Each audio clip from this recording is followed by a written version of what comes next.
Guidelines के रहते हुए भी सरकार क्या कर सकती है जो सिर्फ एक घर या भवन नहीं पूरे मोहल्ले और गली के लिए मुसीबत बन सकता है। लेकिन अपने ऑर्डर में यह लिख दिया है कि हम जो भी गाइडलाइंस बता रहे हैं ये इन चीजों पर लागू नहीं होती। तो साथियों, एक खबर बहुत चर्चा में है ऑनरेबल सुप्रीम कोर्ट की, जो माना जा रहा है ऑनरेबल सुप्रीम कोर्ट ने किसी भी तरह के बुलडोजर चलने पर रोक लगा दी है, इनको बैन कर दिया है।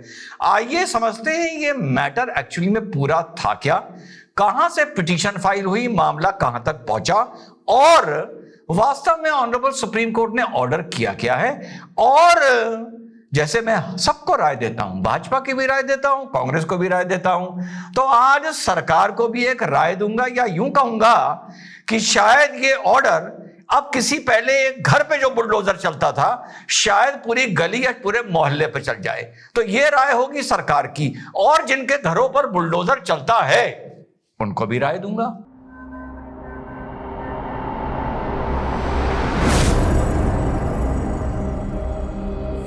हेलो, नमस्कार, सत श्री अकाल, अस्सलाम वालेकुम, कैसे हैं जनाब। तो साहब, वेडनेसडे को ऑनरेबल सुप्रीम कोर्ट ने बुलडोजर को लेके एक बहुत अहम फैसला सुनाया है।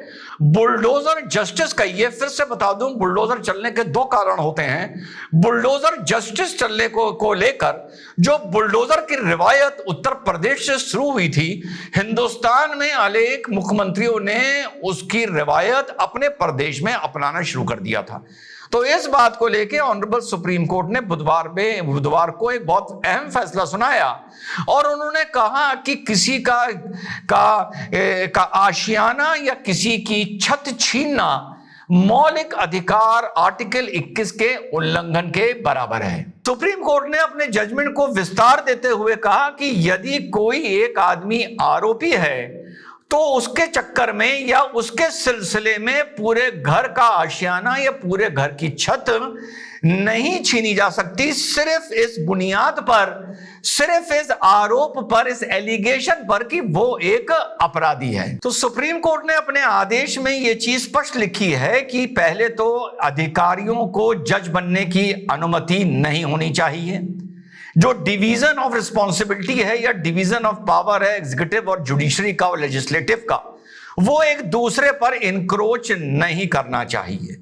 वो बात अलग है कि ऑनरेबल सुप्रीम कोर्ट अक्सर एग्जीक्यूटिव के पावर्स पर इंक्रोच करता नजर आता है। भाई, वो सर्वोच्च न्यायालय है। मैं तो हमेशा अपने मन से बोलता हूं कि भैया वो कर सकता है, स्पेशली आर्टिकल 142 में।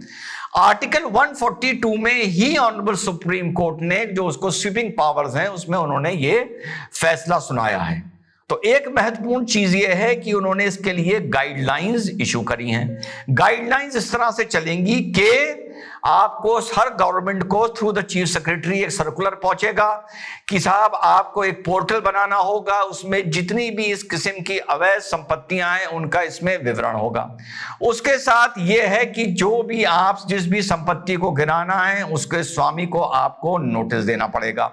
नोटिस में आपको उसे कारण बताना होगा कि उसकी संपत्ति क्यों आपके रडार में आई है और क्यों उसको ध्वस्त किया जाना है। नोटिस देने के साथ साथ आपको उसके मकान में भी उस नोटिस को चस्पा देना पड़ेगा। उसके बाद आपको उसको 15 दिन का समय देना पड़ेगा, जिस 15 दिन में वो आपको जवाब दे। और उस जवाब में के हिसाब से आपको यह तय करना पड़ेगा कि क्या जो भी उस मकान का या भवन का हिस्सा जो अवैध है, क्या उसको कंपाउंड किया जा सकता है। कंपाउंड का मतलब यह होता है कि गवर्नमेंट कहती है कि आपने ये हिस्सा अवैध बना लिया है या बिना नक्शे के बना लिया है या कुछ बना लिया है, तो आप सरकार के चक्कर में इतना पैसा इस सर्कल रेट से जमा करें ताकि आपका जो वो कंस्ट्रक्शन है उसको रेगुलराइज कर दिया जाए। उसके बाद अगर 15 दिन के अंदर वो पार्टी अपना पक्ष रखती है, फिर भी सरकार कहती है कि नहीं, आपका भवन, आपका घर या आपका जो भी हिस्सा गिराया जाएगा, उसके बाद भी आपको उसे लगभग 15 दिन का समय देना होगा, जिस 15 दिन में वो किसी भी न्यायालय से जाकर अपनी गुहार वहां लगा सकता है। न्यायालय उसकी गुहार सुने ना सुने ये एक अलग बात है।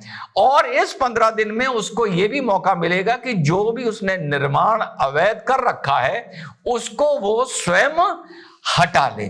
और यह भी कहा गया है कि जो भी वहां पर बुलडोजर एक्शन होगा उसका वीडियोग्राफी होगी, जो अधिकारी जाएगा वहां पर उसका नाम चिन्हित होगा, वहां पर वीडियोग्राफी होगी, और जब वो स्वामी किसी अधिकारी से वार्ता के लिए मिलने आएगा तो उस वार्ता की भी वीडियोग्राफी होगी।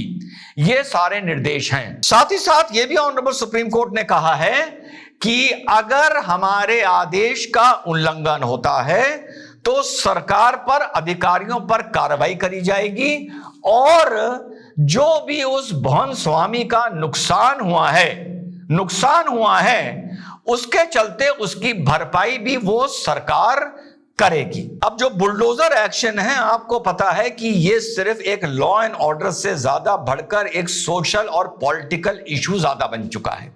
सोशल इशू ये इस मारे बन चुका है क्योंकि ये माना जा रहा है कि अधिकतर जो बुलडोजर चल रहे हैं वो एक विशेष समुदाय के घर या मकानों पर चल रहे हैं, जो अवैध कारण से भी चल रहे हैं और अपराध में लिप्त होने की वजह से भी चल रहे हैं। इस कारण से, क्योंकि इसमें विशेष समुदाय का नाम आया है, इसी वजह से ये जो एक इशू है ये इसने एक पॉलिटिकल रंग भी ले लिया है। और भाजपा और एंटी भाजपा जो भी यहां पर राजनीति के दो मुख्य बिंदु हैं, वो इसको लेकर हमेशा से इस पे चर्चा और बहस होती आई है। तो साथियों, ये बात करने से पहले कि आने वाले वक्त में इन गाइडलाइंस के रहते हुए भी सरकार क्या कर सकती है, जो सिर्फ एक घर या भवन नहीं पूरे मोहल्ले और गली के लिए मुसीबत बन सकता है।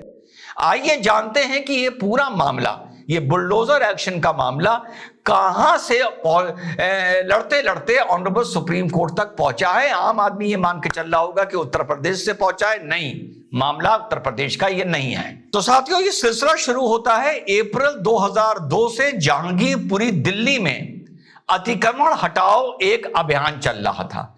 उस अभियान को रोकते हुए जो पिटिशनर्स थे वो honourable high court, honourable supreme court पहुंचे थे।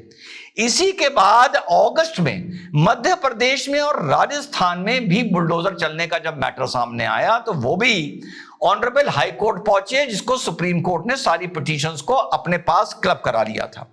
उदयपुर की घटना राजस्थान की बड़ी अहम मानी जाती है। उस टाइम में पता नहीं आप में से कितनों ने इसको फॉलो किया हो कि एक आदमी था जो किराएदार के रूप में एक भवन में रह रहा था। उसका बेटा किसी अपराध में लिप्त पाया गया। जब उसका बेटा अपराध में लिप्त पाया गया, यानी किराएदार का बेटा लिप्त पाया गया, तो मकान मालिक के घर पर बुलडोजर चला दिया गया था। तो यह मैटर भी एक जहांगीरपुरी का हो गया, राजस्थान का हो गया, मध्य प्रदेश का हो गया। इसके बाद उत्तर प्रदेश के मैटर भी ऑनरेबल हाई कोर्ट पहुंचने शुरू हुए। वहां से ऑनरेबल सुप्रीम कोर्ट ने सब मैटर्स को आपस में क्लब कर दिया। तो ये जितनी भी धीरे धीरे पिटीशंस पहुंची जो जहांगीरपुरी से पहुंचनी शुरू हुई थी, इसमें अधिकतर में ये क्लेम किया जा रहा था कि केवल अपराधी होने के आधार पर, अभी ट्रायल नहीं हुआ है, अभी फैसला नहीं हुआ है, किसी के भी मकान को ध्वस्त नहीं किया जा सकता। और यह भी मैटर पहुंचा कि एक विशेष समुदाय को बुलडोजर जस्टिस के चलते निशाना बनाया जा रहा है। तो यह है पूरा एक बिल्कुल ब्रीफ में इसकी रूपरेखा, जो ये मैटर यहां ऑनरेबल सुप्रीम कोर्ट में पहुंचा। सुप्रीम कोर्ट ने सितंबर में इस पे रोक लगा दी थी। अब फाइनली एक गाइडलाइंस के साथ ऑनरेबल सुप्रीम कोर्ट ने यह ऑर्डर किया है, लेकिन अपने ऑर्डर में यह लिख दिया है कि हम जो भी गाइडलाइंस बता रहे हैं ये इन चीजों पर लागू नहीं होती। आपने किसी सरकारी जमीन पर कोई भवन बना रखा है, आपका भवन आगे बढ़कर गवर्नमेंट लैंड में आ गया है, साइड से निकलकर किसी गली में आ गया है, या आगे किसी सड़क पर आ गया है जो गवर्नमेंट लैंड माना जाता है, या किसी वाटर बॉडी पर है, या किसी फॉरेस्ट के एरिया पर है, या किसी इसी तरह की चीजें, या जिनके खिलाफ कोई पहले से आदेश कोर्ट ने दे रखा है, तो वो चीज इस गाइडलाइन में नहीं आती है। अब मैं आप लोगों को बताता हूं कि ये ऑनरेबल सुप्रीम कोर्ट का ऑर्डर जी का जंजाल कैसे लोगों के लिए बन सकता है, लेकिन अब किसी ये व्यक्ति विशेष के लिए, मैं समुदाय विशेष नहीं बोल रहा, व्यक्ति विशेष के लिए नहीं बनेगा। मैं तो भाई सबको राय देता हूं, आपको भी राय देता हूं, राहुल को भी देखिए कितनी राय देता हूं, भाजपा को भी देता हूं। तो उन सरकारों को राय दे रहा हूं जिनको बुलडोजर चलाना है कानून व्यवस्था को ठीक करने के लिए या अतिक्रमण को रोकने के लिए, और उनको भी राय दे रहा हूं जिनके घर पर संभावित बुलडोजर चल सकता है। तो भाई एक तो हम मोटा मोटा ये चीज मान लें कि इस तरह के बुलडोजर एक्शन आमतौर पर जो पूरे देश में अपने अपने राज्य की आवास विकास कॉलोनीज होती हैं या डेवलपमेंट अथॉरिटीज की कॉलोनीज होती हैं, वहां पर इस तरह का बुलडोजर एक्शन अपराध के अलावा अतिक्रमण को देखते हुए भी मकानों पर आमतौर पर चलता नजर नहीं आता। हाँ, दुकानों पर अक्सर चलता नजर आ जाता है, जो ऐसी कॉलोनीज या ऐसी सोसाइटीज की, बड़ी सोसाइटीज के बीच में मार्केट्स डेवलप हो जाते हैं और वो अतिक्रमण कर लेते हैं। तो इस तरह के मैटर को मैं अपने आर्गुमेंट से अलग करता हूं। अब मैं आता हूं एक शहर के ओल्ड सिटीज में, अब मैं आता हूं ग्रामीण क्षेत्र में, कस्बों में, फलाना फलाना। यहां पर अतिक्रमण को एक हमारे एक आम भारतीय ने अपना अधिकार मान लिया है। अगर आप एक पॉश लोकेलिटी में भी जो LIG, EWS या 900 स्क्वायर फीट या 600 स्क्वायर फीट के मकान होते हैं, वहां की गली में किसी ने कोई अपराध किया, मैं किसी वर्ग विशेष की बात ही नहीं कर रहा हूं, हिंदू ने किया या मुसलमान ने किया। अब सरकार ने कहा कि मुझे इसके घर पर बुलडोजर चलाना है, या कहीं पर अपराध हुआ, वहां से नेशनल हाईवे, स्टेट हाईवे या कोई भी सरकारी सड़क निकल रही है, जाहिर सी बात है निकल रही होगी। लोगों को यह तक नहीं पता कि जो खड़ंजा गांव का निकलता है, गांव का जो खड़ंजा निकलता है, उससे भी मिला के आप अपना मकान या भवन नहीं बना सकते। हमने भी अपने मिशन भारत में जो भवन बनाया था छोटा सा, वो भी हमने कम से कम 20 मीटर दूर खड़ंजे से बनाया था। तो साहब अब क्या गेम होगा? अब गेम ये होगा कि आपको साहब हमारा मकान गिराना है, आप किसी गली में चले जाइए, आप किसी ओल्ड सिटी में चले जाइए, और वहां पर जो नगर निगम के हिसाब से, डेवलपमेंट अथॉरिटी के हिसाब से, जो वहां पर, और जितने लोग मुझे सुन रहे होंगे जो यहां रहते होंगे, उनको भी पता होगा मैं क्या बोल रहा हूं, और उनको ही पता होगा मैं कितने फीसदी सच बोल रहा हूं। लगभग 100% अगर नाली टू नाली आप फीता खींचेंगे तो लगभग 98% मकान उस डोरी का उल्लंघन कर रहे होंगे। किसी की सीढ़ी नाली के ऊपर से निकल रही होगी, किसी का स्कूटर मोटरसाइकिल चढ़ाना नाली के ऊपर से निकल रहा होगा, किसी का दरवाजा नाली के ऊपर आ रहा होगा, किसी का भले LIG हो, EWS हो, किसी का बाहर वाला कमरा बिल्कुल नाली पर खुला होगा, कमरे के ऊपर सेकंड फ्लोर, बिल्कुल प्रैक्टिकल बात करके समझाता हूं, सेकंड फ्लोर बनी होगी, उसकी बैल्कनी ऊपर देखो तो नाली के ऊपर आ रही होगी। कुल मिला के अगर आप, सरकार ने वो डोरी खींच दी कि यहां पर 50 मकान हैं, बीच के 2 मकानों को हमें ध्वस्त करना है, ये लोग अपराध में लिप्त पाए गए हैं। तो पहले तो यह था भैया कि तुम्हारा बेटा अपराध में लिप्त पाया जाता था तो पता चला पिताजी का मकान गिरा दिया जाता था। अब बड़े भाई कहते थे भैया हमारा इसमें क्या कसूर है, बिल्कुल सही बात है। लेकिन अब अगर सरकार डोरी खींचने पर आ गई तो भैया समझ लो 2 मकानों के चक्कर में सरकार का जब नोटिस आएगा 60 मकानों को आएगा कि आपके इतने भवन बिना नक्शे के बने हुए हैं, सरकारी गलियारे में, सरकारी नाली के ऊपर इनका कंक्रीट स्ट्रक्चर आ रहा है, 15 दिन के भीतर इसको हटाना शुरू करिए।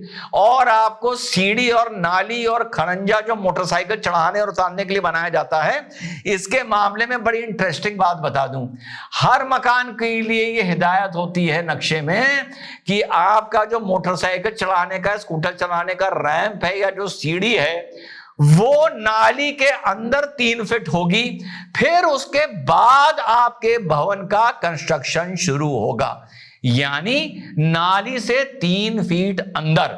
तो मुद्दा ऐसे मामलों में सिर्फ ये नहीं होता कि आपकी सीढ़ी नाली के ऊपर है, मुद्दा ये होता है जब नाली के ऊपर से सीढ़ी हटाओगे और सीढ़ी अंदर 3 फीट खिसकाओगे तो पूरा भवन पीछे 3 फीट खिसक जाएगा। बड़ी प्रैक्टिकल तरीके से आप लोगों को बता रहा हूं।